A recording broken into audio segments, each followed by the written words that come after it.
September 1940. The dim glow of a single desk lamp pierced the fog of cigarette smoke in a cramped office at the War Office in Whitehall, London. Rain lashed against the tall, arched windows, drumming a relentless rhythm that mirrored the pounding hearts inside. Major David Strangeways, his uniform rumpled from endless nights, hunched over a blueprint spread across his desk like a battlefield map. His fingers, stained with ink, traced the outline of what looked more like a child's plaything than a weapon of war. A squat wooden frame disguised as a tank, complete with canvas sides and fake treads made from rubber strips. "You've got to be joking, Strangeways," Colonel Jasper Hale snorted from the doorway, his mustache twitching with amusement as he clutched a steaming mug of tea. He was a veteran of the Somme, broad-shouldered and skeptical, his eyes narrowing at the model propped on the corner of the desk. It wobbled slightly under the vibration of distant air raid sirens. This is your grand plan to fight the Blitzkrieg? We need real Matildas and Cromwells, not some circus prop." Strangeways didn't look up, his jaw set firm. The air hung heavy with the scent of damp wool and polished leather. The room's walls lined with maps pinned by red and blue flags, marking the relentless advance of German panzers across France. Just months earlier, Dunkirk had been a miracle of evacuation, but the sting of retreat still burned. Britain stood alone, her factories churning out tanks that couldn't match the speed of Hitler's iron tide. "It's not a joke, sir," he replied, his voice steady amid the howl of the wind outside. "It's deception. The Jerrys think we're weak here, poking fun at our toy army. Let them laugh. We'll use it." You can almost feel the chill seeping through the cracks in the old building, the weight of isolation pressing down as Hale stepped closer, peering at the dummy tank. It was rudimentary, plywood panels painted in drab khaki, bolted to a simple wheeled chassis that could be towed by a lorry under cover of night. No roaring engine, no 75mm gun, just the illusion of one, crafted from drain pipes and canvas. Hale poked it with his finger, and it creaked, nearly toppling. Laughter bubbled up from his chest, echoing off the bookshelves stuffed with reports on Enigma codes and radar experiments. "The generals will have a field day with this. Operation Toy Box, is it? Bloody brilliant, if you're planning a pantomime." But Strangeways pressed on, sliding a photograph across the desk. Grainy images from reconnaissance flights over the Low Countries, showing endless columns of German Mark IIIs rumbling toward the Channel. "Look at this, Colonel. Rommel's boys are blitzing through with speed and surprise. We can't outbuild them, not yet, but we can outthink them. Plant these decoys in the fields, light them up at night with truck headlights to mimic tank parks. Their spies will report back what they see, a mighty British armoured force, ready to counterattack. It'll tie down their divisions, waste their fuel." Hale's mirth faded as he studied the photo, the rain intensifying into a downpour that blurred the world beyond the glass. He remembered the beaches of Dunkirk, the acrid smoke of burning vehicles, the screams of men cut down by Stukas diving like falcons. Britain had barely escaped annihilation. Now, with the Battle of Britain raging overhead, every Spitfire sortie bought precious time. "And if they see through it?" he asked, voice dropping to a gravelly whisper. "One close look, and your toys become kindling." "Then we make sure they don't look closely," Strangeways said, straightening up. He was a wiry man in his 30s, with sharp blue eyes that had scanned too many intelligence briefs. Recruited from the Royal Engineers, he'd spent the summer sketching these mock-ups in secret sheds around Kent, testing them against the autumn winds. "We'll scatter them across the southeast, near Dover, Folkestone. Mix in real anti-tank guns, genuine supply dumps. From the air or through a spy's binoculars, it'll look real enough to fool the Abwehr." The door creaked open wider, admitting a gust of cold air laced with the metallic tang of the Thames nearby. Lieutenant Evelyn Carter slipped in, her WAF uniform crisp despite the late hour. She was one of the few women in the deception unit, her role handling signals intelligence, whispers from Bletchley Park about German reconnaissance flights. "Sirs," she said breathlessly, clutching a folder stamped top secret. Fresh intercepts. The Luftwaffe's stepping up photo recon over the coast. If we're to plant these, whatever they are, it has to be soon. Hale eyed the model again, his skepticism cracking like the thunder rumbling outside. He imagined the scene, flat English pastures dotted with these phantoms, silhouetted against the moon, drawing the gaze of Focke-Wulf spotters high above. The Germans, so proud of their panzers, would salivate at the prospect of crushing a rival force, diverting troops from the real fight. "All right," he conceded, setting down his mug with a clink. "Show me the deployment plan. But if this backfires, it's your head, Strangeways." As the three huddled over the desk, the blueprint unfurling like a promise, the sirens wailed their all clear. The rain eased to a patter, but the tension lingered. In the distance, ack-ack guns popped sporadically, a reminder that the war was no game. Yet here, in this smoky room, a game was being born, one of shadows and sleight of hand. By dawn, the first prototypes were loaded onto covered trucks, rumbling out toward the cliffs of Kent. Strangeways rode in the lead vehicle, the canvas flapping like wings in the slipstream. The road twisted through hedgerows, heavy with dew, past farmhouses where blackout curtains still hung limp. He thought of the laughter that would come, the jeers from other officers when they unveiled these toy tanks in briefings. Wooden wonders, they'd call them, chuckling over brandy in the officers' mess. But as the sun crested the horizon, painting the fields in gold, Strangeways directed the unloading. Workers in overalls, their breaths fogging the crisp air, positioned the decoys amid real sandbag emplacements. One by one, the dummies took shape. A squadron of false Churchills, their turrets swiveling on hidden pivots to catch the light just so. From afar, through the lens of a spy's camera or a pilot's goggles, they were indistinguishable from the steel beasts churning out of Coventry's factories. Word spread quickly through the ranks. A sergeant from the Royal Artillery, wiping grease from his hands, guffawed at the sight.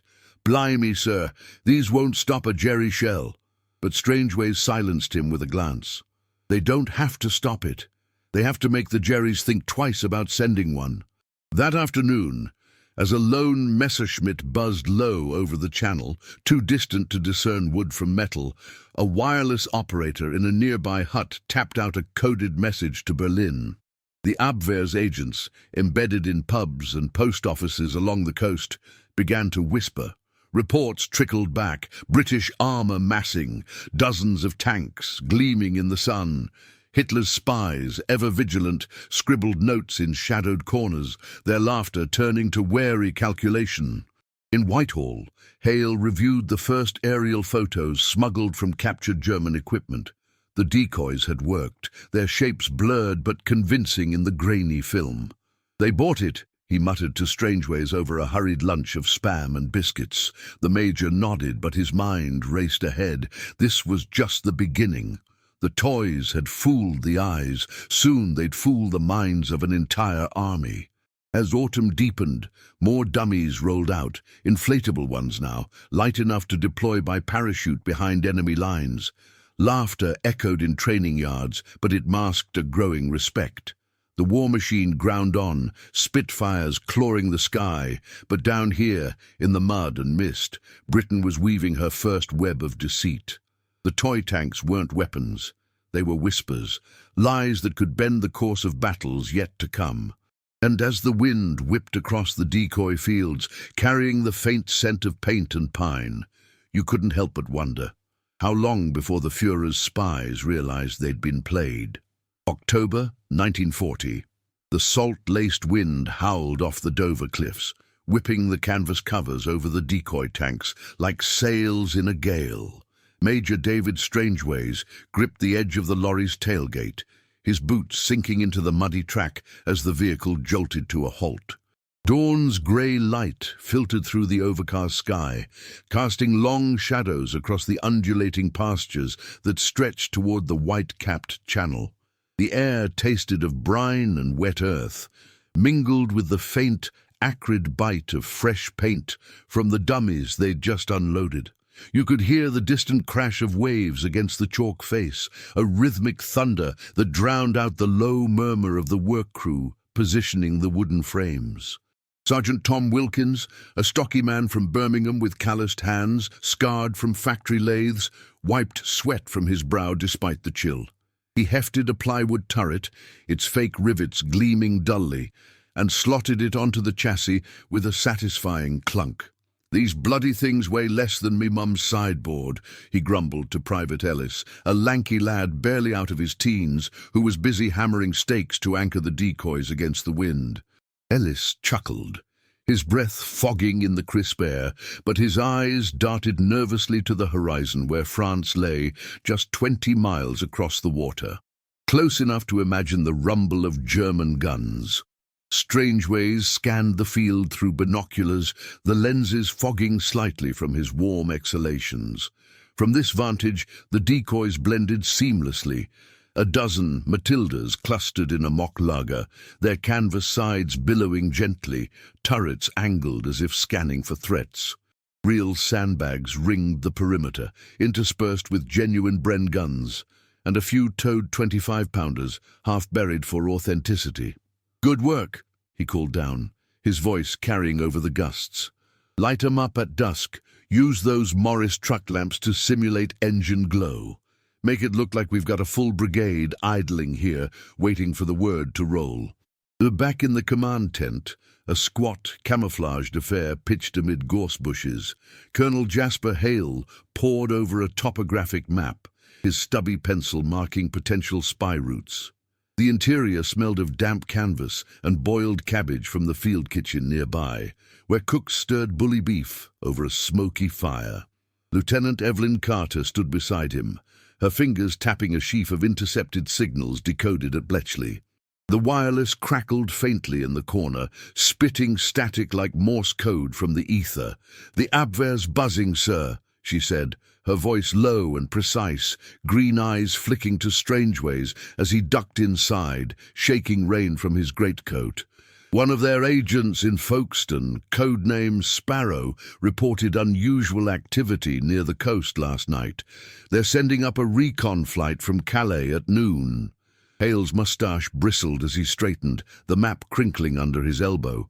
He remembered the early days of the war, when U-boats prowled the approaches like wolves, sinking supply ships and starving the island.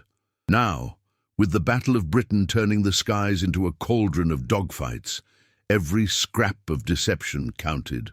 "Sparrow, eh? That sod's been feeding them tripe about our RAF strength for months.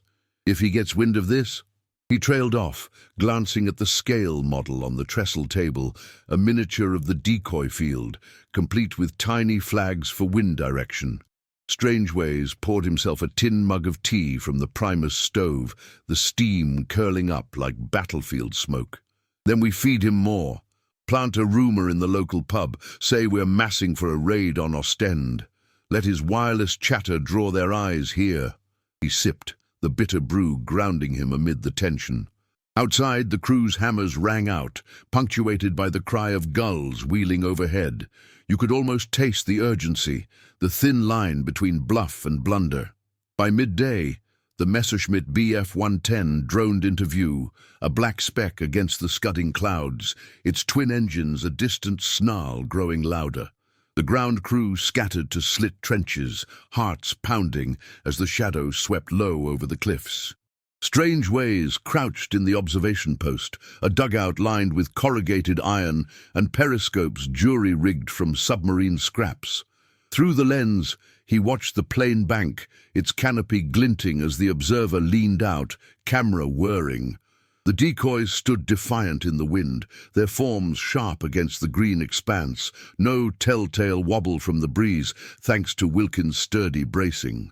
The aircraft circled once, twice, the roar vibrating through the earth like an approaching panzer column. Then it veered east, vanishing into the haze toward the French coast.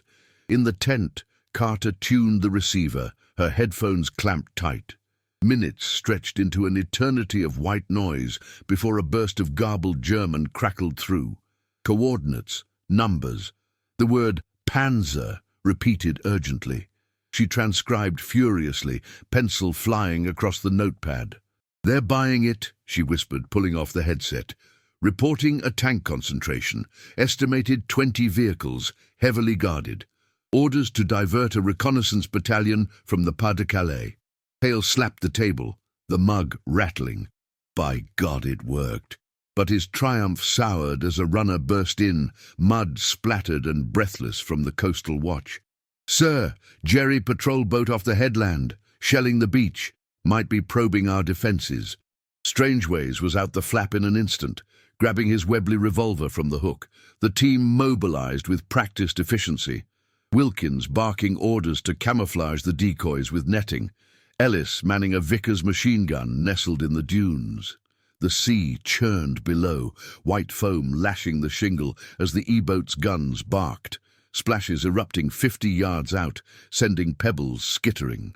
The air filled with the sharp tang of cordite, the crack of return fire from hidden Royal Navy coastal batteries echoing like thunderclaps. You feel the grit in your teeth, the salt spray stinging your face as Strangeways directs the defence, his commands cutting through the din. A shell whistled overhead, exploding in a geyser of mud behind the field, close enough to shower them with clods. The decoys shuddered, but held, their wooden frames groaning. The E-boat, a sleek grey predator with swastika markings, twisted away under the barrage, trailing smoke from a lucky hit. Cheers rose from the trenches, ragged and relieved, as it limped toward the horizon.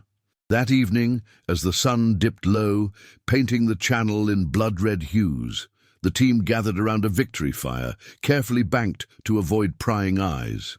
Hale passed around cigarettes, the glow illuminating faces etched with exhaustion. "They laughed at us in Whitehall," he said, exhaling a plume that danced in the twilight, "called it a fool's errand. But today, we made them dance to our tune." Carter nodded, folding her intercepts away. "And Sparrow's report will reach Berlin by morning. Imagine the Führer's war room, maps redrawn, divisions shuffled like chess pieces." She glanced at Strangeways, who stared into the flames, the firelight flickering on the decoy silhouettes beyond. He'd lost sleep over this, sketching refinements by lantern light. Inflatable versions for quick deployment, even dummy tracks pressed into the soil by tractors to mimic movement. But doubt gnawed at him, a shadow in the gathering dark.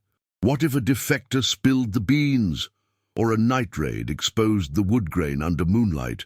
The wind carried the faint drone of another aircraft, friendly this time, a Wellington on patrol, but it served as a reminder. The game was afoot, and one slip could unravel it all. Word filtered back from London by wireless the next day. Approval for expansion. More toy tanks to the Thames estuary, false depots near Portsmouth. Laughter still echoed in the messes. Strangeways circus, the pilots joked over pints, but it carried an edge of admiration now. The Abwehr's whispers grew frantic, spies in raincoats scribbling feverishly in Kentish villages, their reports painting a picture of British might that didn't exist. As November's fog rolled in, blanketing the fields in mystery, the decoys multiplied. From the air, they were an army. From afar, a threat. Hitler's high command poured over the photos, diverting fuel and men to counter the phantom force. And in the heart of it, Strangeways walked the lines at dusk, the damp mist clinging to his uniform like a second skin. The toys weren't laughing anymore. They were winning.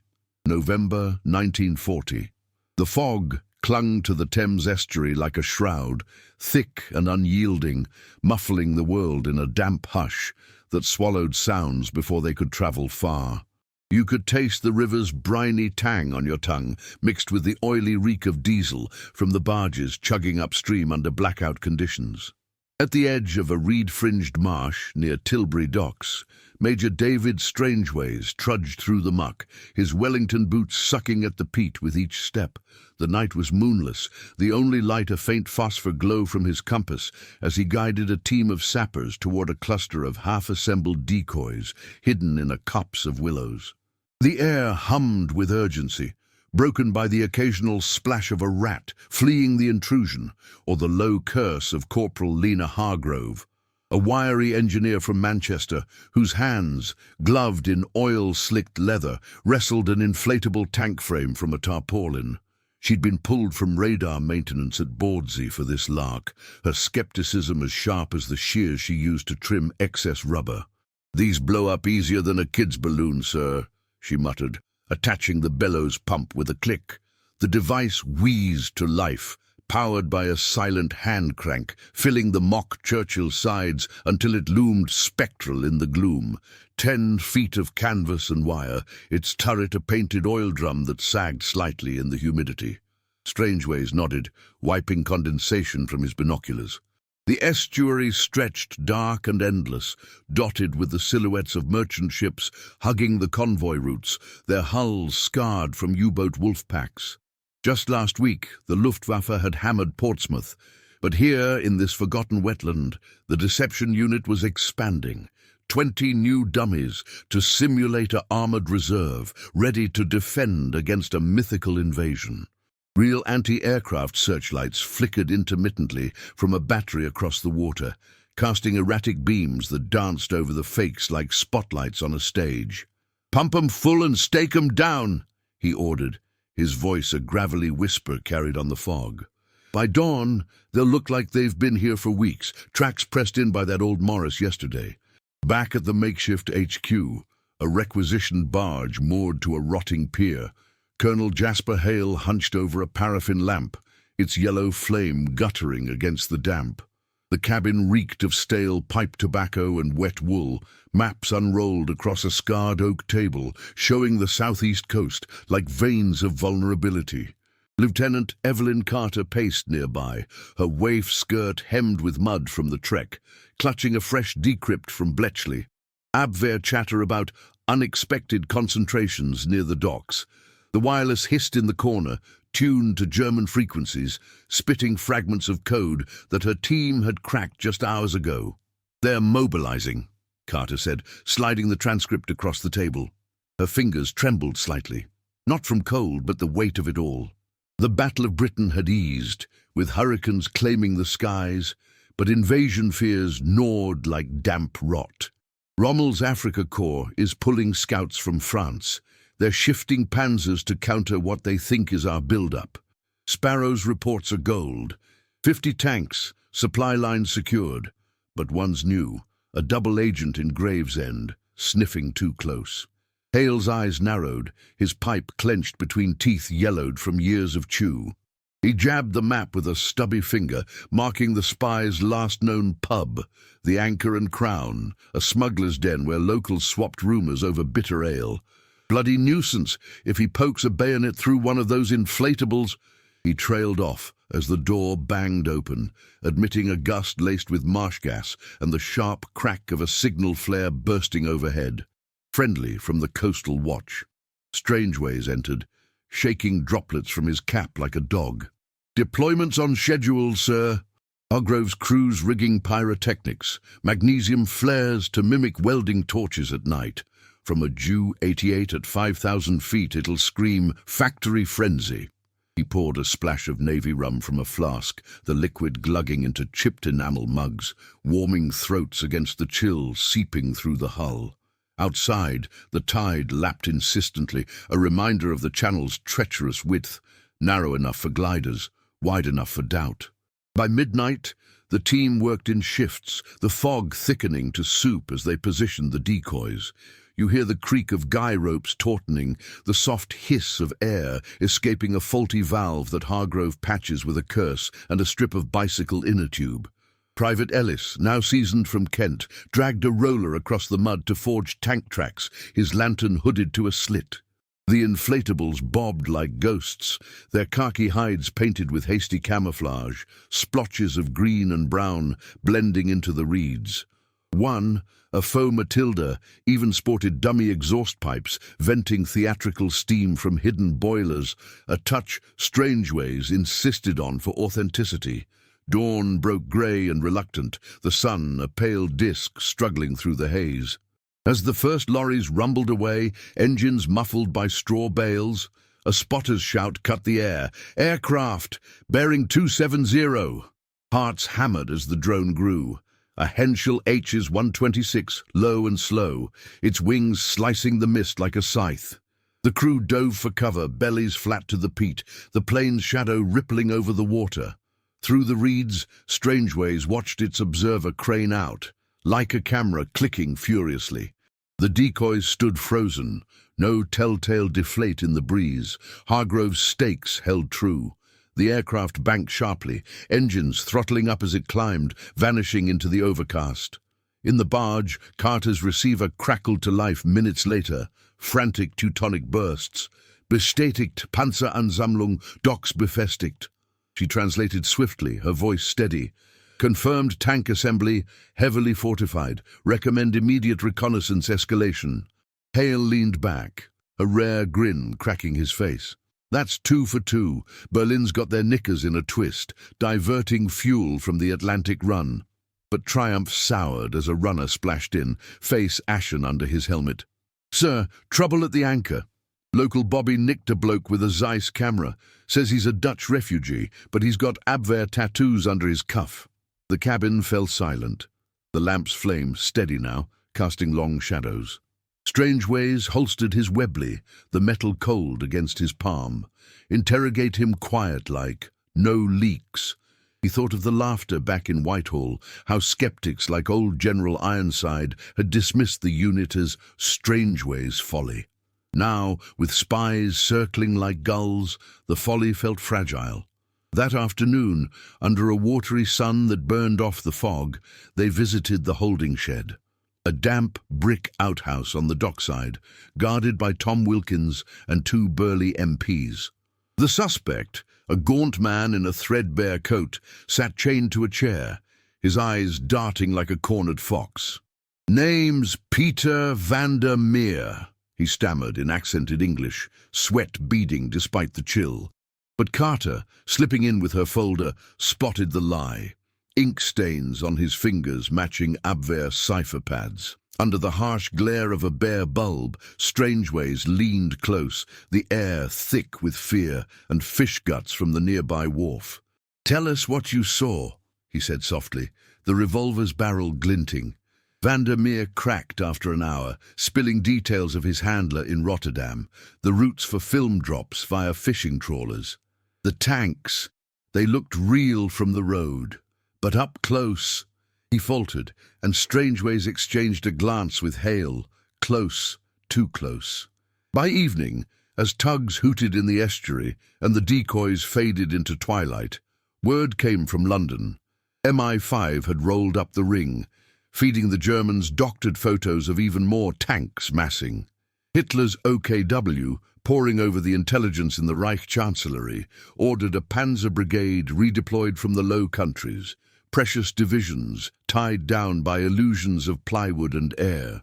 In the barge that night, the team shared a quiet toast, rum burning away the day's edge. Hargrove sketched improvements on a napkin, inflatable tracks perhaps, while Ellis whittled a tiny decoy from driftwood. Laughter bubbled up, tentative at first, then full. "To the toys that bite back." But Strangeways stared out at the darkening water, the current pulling inexorably toward France. The web was spreading, spies fooled and divisions danced, yet the real test loomed, an invasion feint that could draw blood if the bluff held.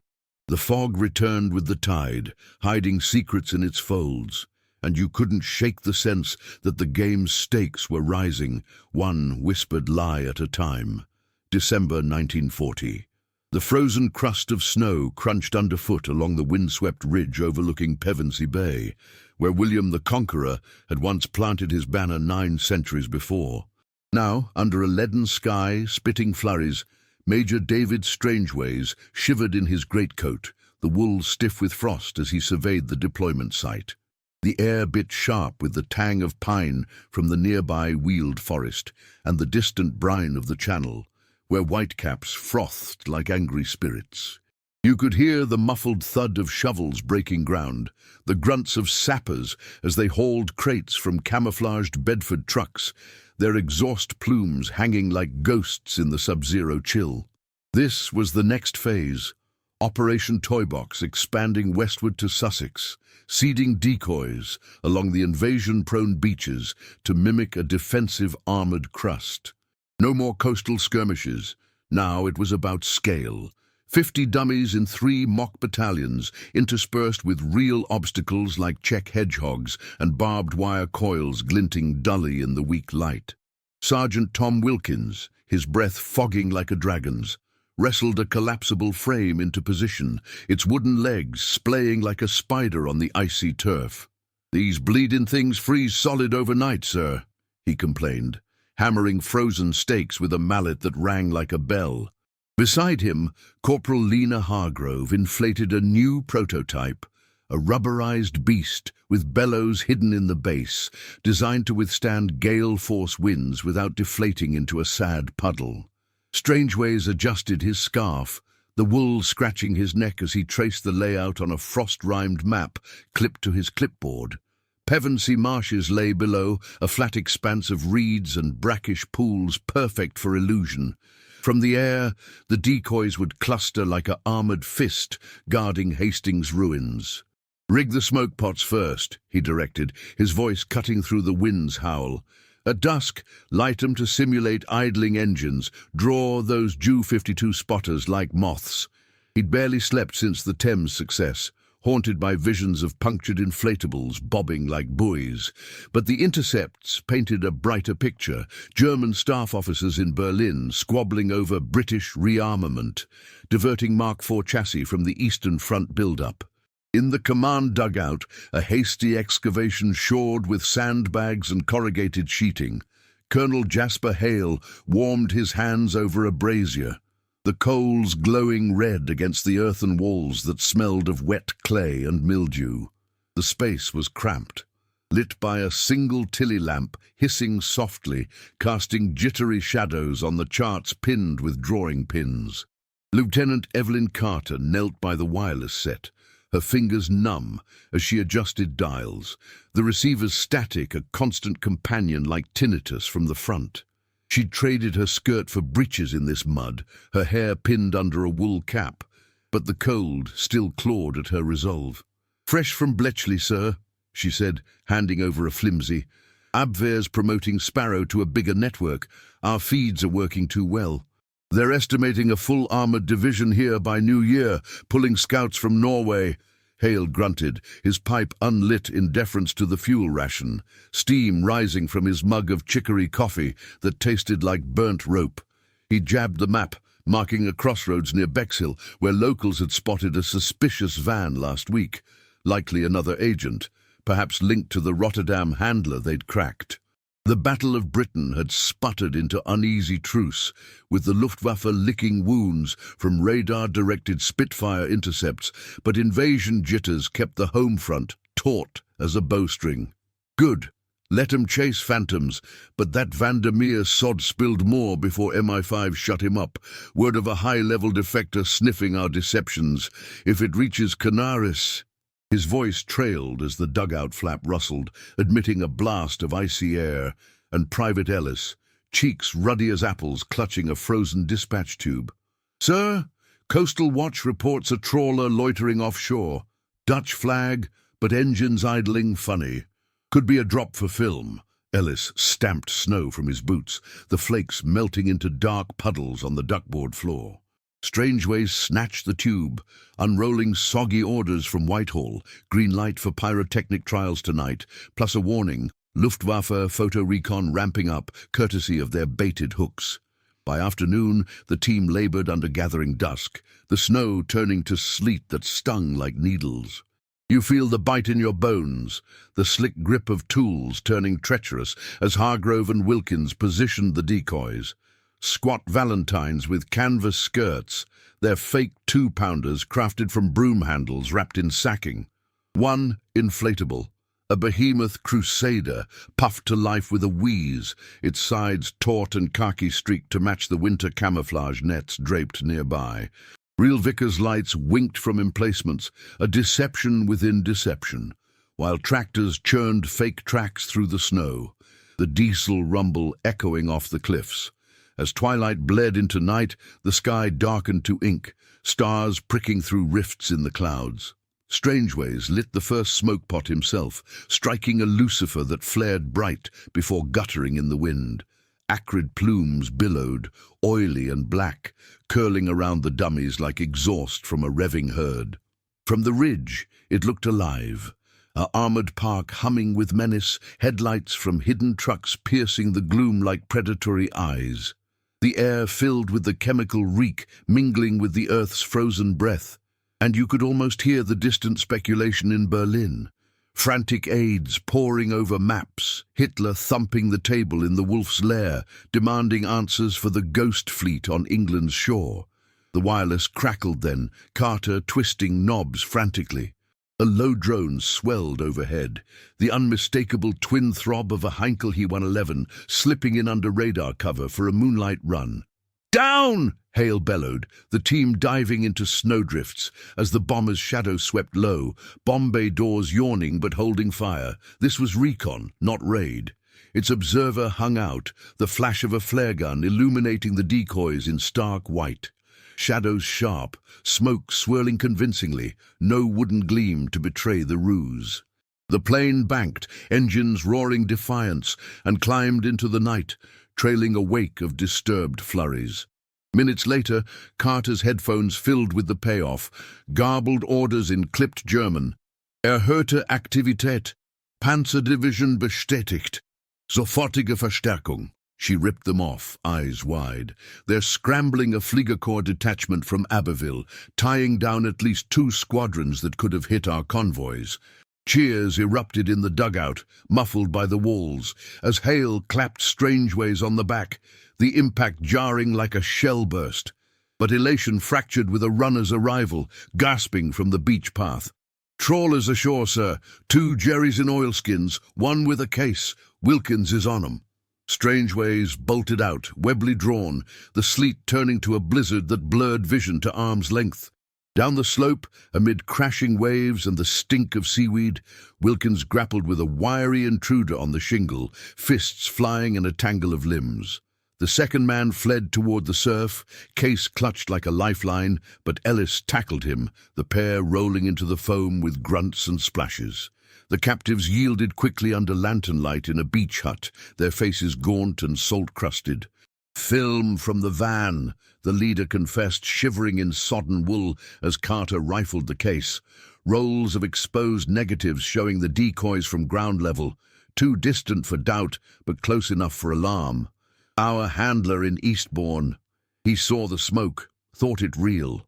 Strangeways pocketed a Luger from the man's belt, the metal warm from use, while Hale radioed for extraction. MI5 would spin it, feed the network fakes of even grander parks, luring more spies into the web. By midnight, as the storm raged, the team secured the site, dummies blanketed in snow like slumbering giants. Back in the dugout, rum circulated in dented canteens, the burn chasing away the cold. Hargrove sketched Arctic-proof valves on a scrap, her pencil scratching steadily, while Ellis recounted the scrap with boyish flair. Laughter rang out, harsh, triumphant, echoing the early jeers but laced with steel.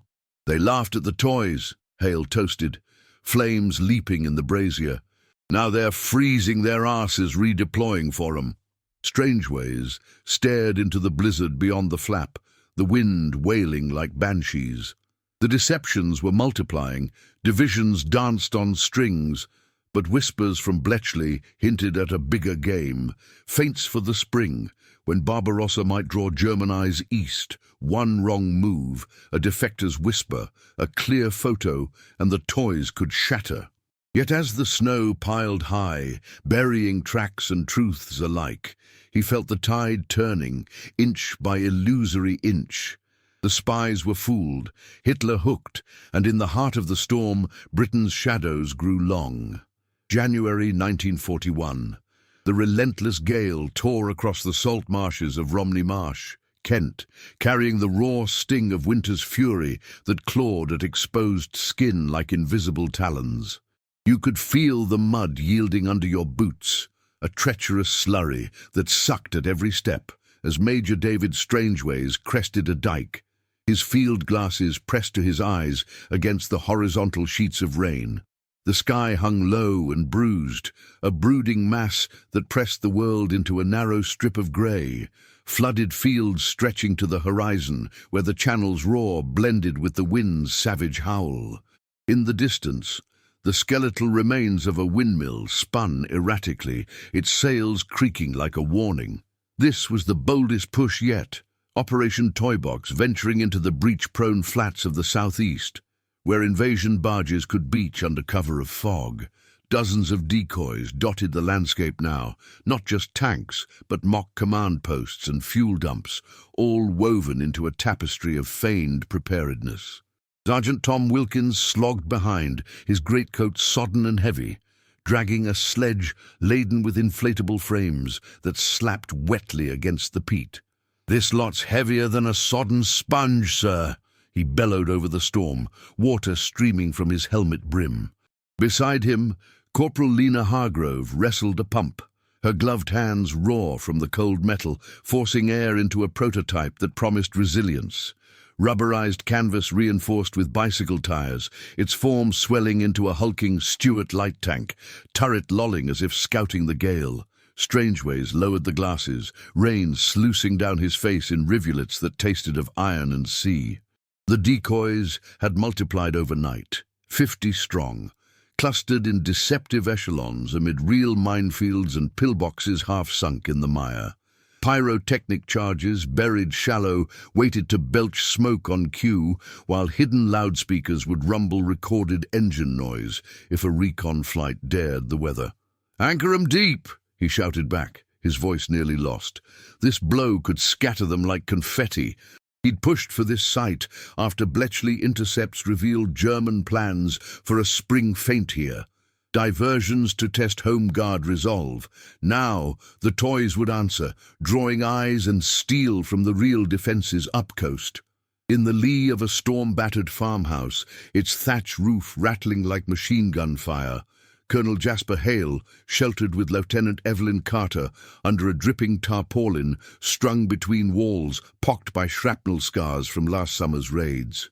The air inside reeked of damp plaster and the sharp medicinal tang of iodine from Hargrove's medkit, stowed against inevitable slips in the muck.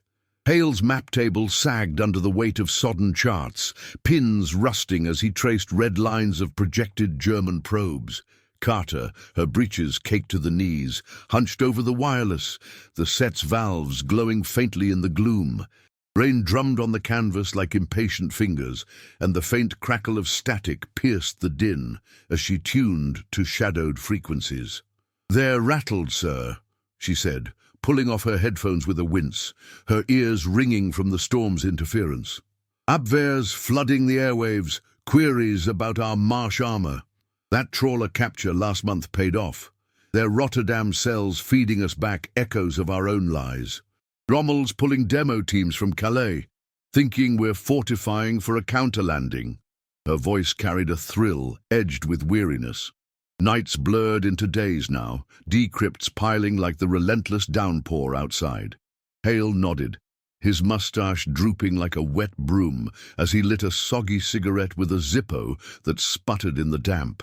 He remembered the skepticism in Whitehall's oak-panelled rooms, generals scoffing over port at Strangeways puppets.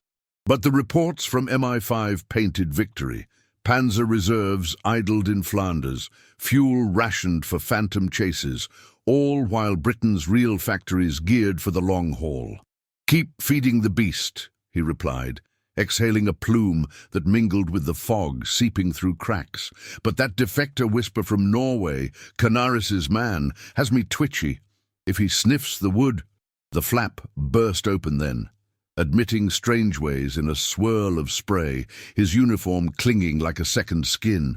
Private Ellis followed, lugging a crate of flares, his youthful face streaked with mud that made him look like a commando from the comics. "Sights set, Colonel. Wilkins has the inflatables battened. They'll hold unless this turns to a hurricane." Strangeways shook himself like a spaniel, droplets pattering on the earthen floor. He accepted a mug of steaming cocoa from Carter, laced with a splash of precious brandy that burned warmth into his core. before unrolling a fresh overlay. Aerial sketches from a daring Lysander hop yesterday, showing the decoy's seamless blend. By midday, the storm peaked, visibility dropping to yards as lightning forked across the marshes, thunder rumbling like approaching artillery. The team worked in relays, backs bent against the assault.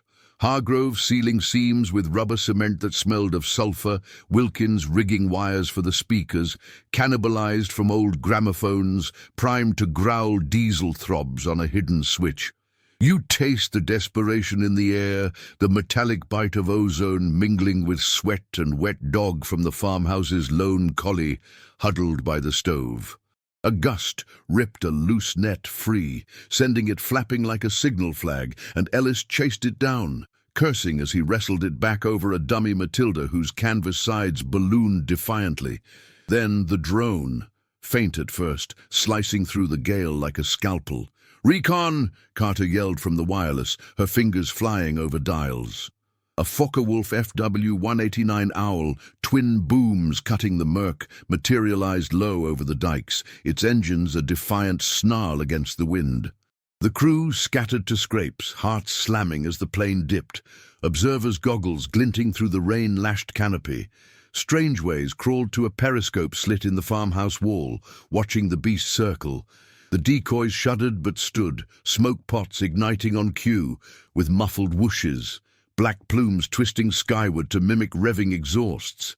The speakers kicked in, a low mechanical growl that vibrated the ground, audible even over the tempest.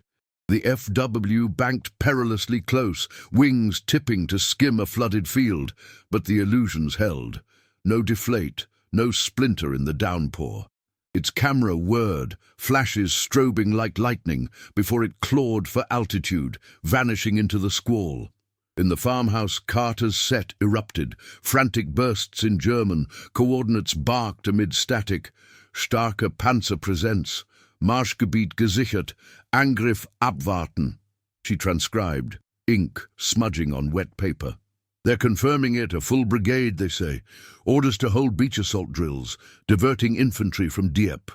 Hale's fist thumped the table, shaking loose a cascade of droplets. "That's 3 sites fooled. Hitler's got his spies dancing to our jig."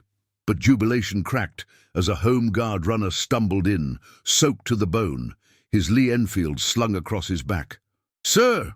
Jerry dinghy washed up on the beach. 2 sodden bastards, one with a satchel." Locals have 'em pinned in a fisherman's shack.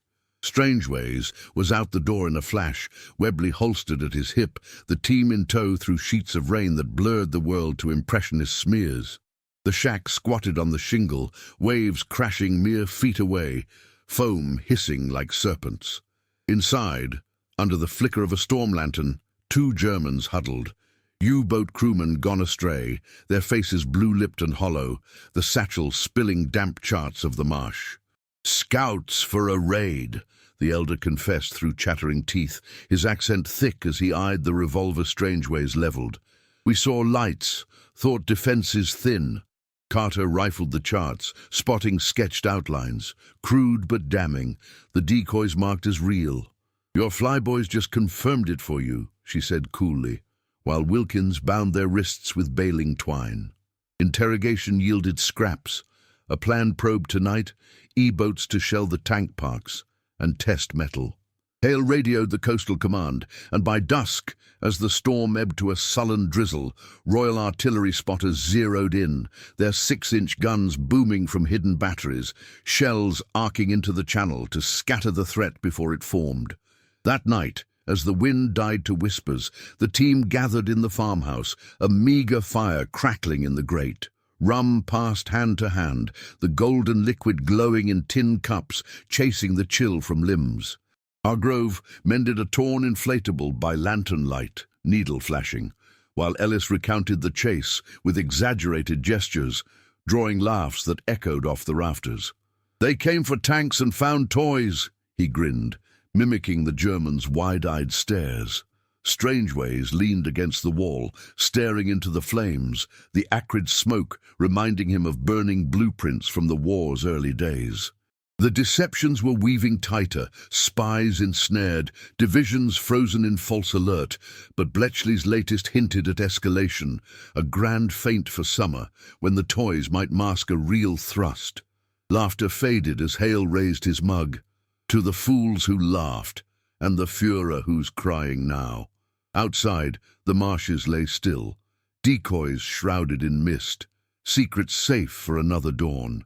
Yet in the quiet, doubt lingered like the rain's damp kiss.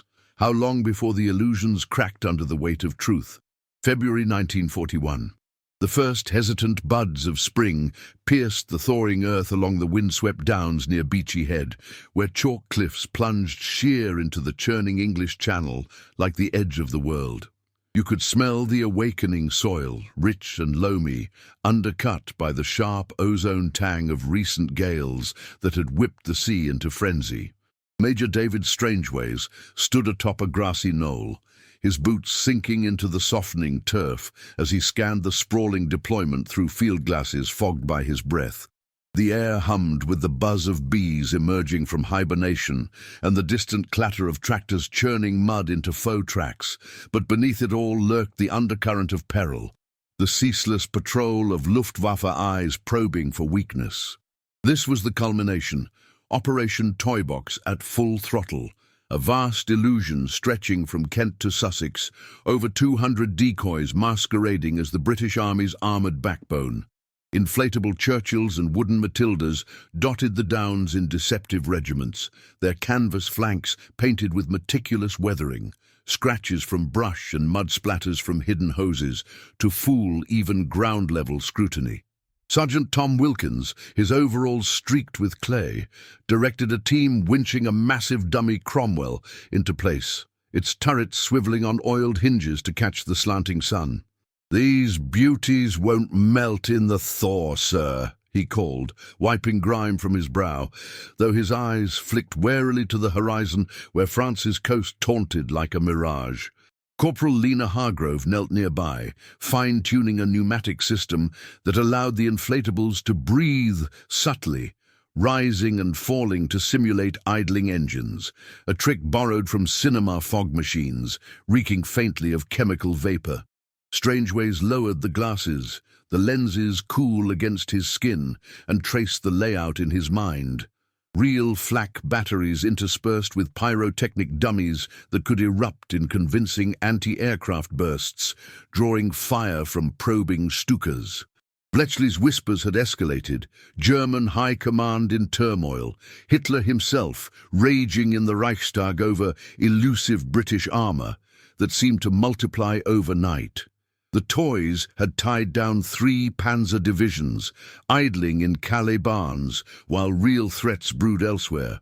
Whispers of an eastern push, Barbarossa's shadow lengthening. "Make it sing tonight," Strangeways ordered, his voice steady against the wind's murmur. "Full show, smoke, lights, the lot. Let their spies carry the tune back to Berlin." Down in the valley, at a camouflaged command post, nestled in a dew-kissed orchard, apple trees budding pink against the greening hills, Colonel Jasper Hale pored over intercepts by the light of a shaded hurricane lamp, though dawn's gold now filtered through the canvas walls. The air inside carried the sweet rot of last autumn's windfalls and the metallic bite of hot tea brewing on a spirit stove. Lieutenant Evelyn Carter, her uniform tailored sharp, despite the fieldwork's toll, adjusted the wireless antenna looped through the branches outside, the set's hum a constant heartbeat. She'd lost weight since the winter deployments, her cheeks hollowed by endless nights decoding the Abwehr's frantic babel, but her green eyes burned with quiet fire. "It's peaking, sir," she said, sliding a fresh decrypt across the trestle table, her fingers ink-stained and steady. "Canaris's network is fracturing. Double agents like our Sparrow feeding them visions of an armored juggernaut poised for counterstrike. They're pulling elite Fallschirmjäger from Norway, convinced we're massing for a channel dash." Hale's pipe clenched tight, unlit now to conserve tobacco, as he studied the flimsy. The map before him spiderwebbed with blue pins for decoy sites, red for confirmed German redeployments. Divisions shuffled like cards in a marked deck. He recalled the guffaws in Whitehall's strategy rooms, brass hats toasting Strangeways folly with vintage claret, dismissing plywood phantoms as the desperate fancy of a cornered empire. But the proof mounted, U-boat wolf packs rerouted to guard phantom invasion fleets, Luftwaffe fuel siphoned from bombing runs to shadow non-existent tank columns. "The Führer's spies are choking on our lies," Hale grunted, a rare smile cracking his weathered face. "One more push, and we might just buy the spring entire." The orchard gate creaked then, admitting Private Ellis on a sputtering Norton motorcycle, mud flinging from the tires like shrapnel. He dismounted with a salute, handing over a sealed tube dripping dew. "Coastal watch, sir. E-boat sighted off Eastbourne, but she's hugging the French side. And word from MI5, that defector from Oslo? He's singing like a canary. Spilled the whole net. Handlers in Dover pubs, drop points in the Scillies." Ellis's voice carried boyish excitement, tempered by the scar across his knuckles from the Romney scuffle, a badge of the unit's hardening edge. Strangeways arrived moments later, striding from the knoll with purpose, his greatcoat flapping like a banner. He unrolled the tube by the lamp, revealing aerial mosaics from a mosquito recon. The decoys indistinguishable from steel at 500 feet, smoke trails from last night's trial curling like dragon's breath. "Perfect," he murmured, the word tasting of vindication. Outside, the team mobilized, Hargrove cranking bellows with rhythmic grunts, Wilkins barking at sappers to sync the loudspeakers. Their recorded panzer roars set a trigger on motion sensors scavenged from air raid sirens.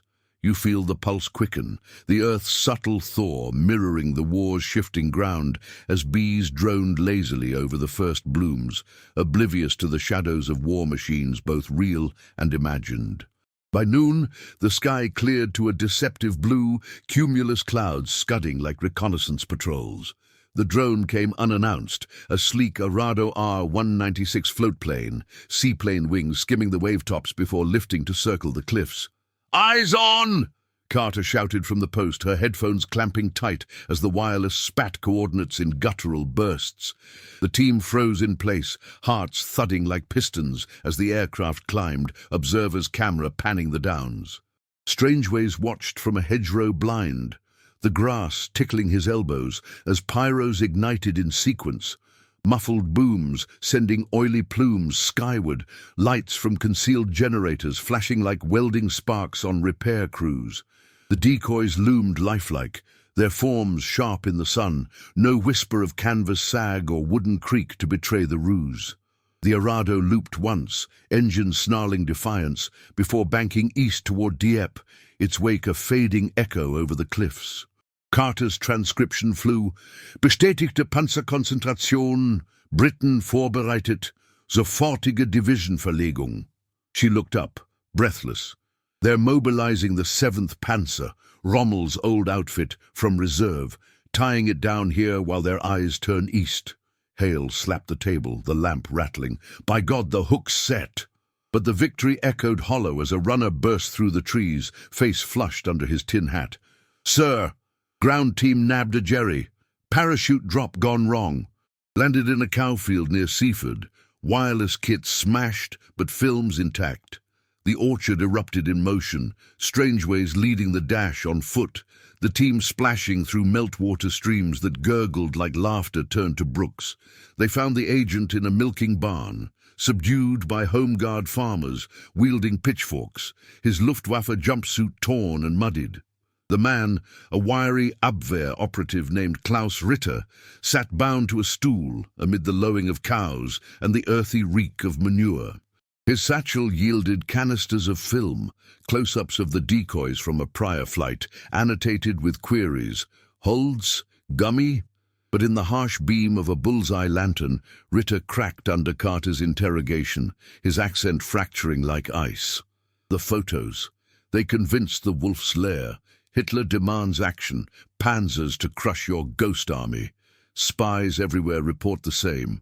Tanks, endless tanks. Strangeways holstered his Webley, the weight lifting slightly from his shoulders. MI5 would spin the capture into gold. doctored negatives showing even vaster parks, luring more into the trap. By dusk, as the sun dipped behind the cliffs in a blaze of orange, the team gathered under the orchard boughs, passing a flask of captured schnapps that burned like triumph. Wilkins raised his tin cup, voice booming, to the toys that turned the tide, laughed at, then feared. Laughter rippled, genuine now, Hargroves joining Ellis's as they recounted the winter's scrapes, the jeers of old transformed to legends in the mess halls. Hale nodded to Strangeways, the two men silhouetted against the fading light. "You did it, Major. Fooled the spies, danced the divisions. Bought us months. Maybe the war." But Strangeways gazed seaward, the channel a silver ribbon where E-boats once prowled unchecked, now shadowed by diverted steel. Bletchley's final whisper that week confirmed it. Barbarossa's machinery grinding east, unhindered by western phantoms. The toys had held the line, illusions weaving victory from scraps of wood and air. As stars pricked the velvet sky, the decoys stood sentinel on the downs, silent sentinels of deceit. No more laughter in Whitehall, only quiet respect, and in Berlin the Führer's fury at shadows that refused to break. The web held, the spies ensnared, and in the spring's gentle breath Britain breathed easier, one grand illusion at a time.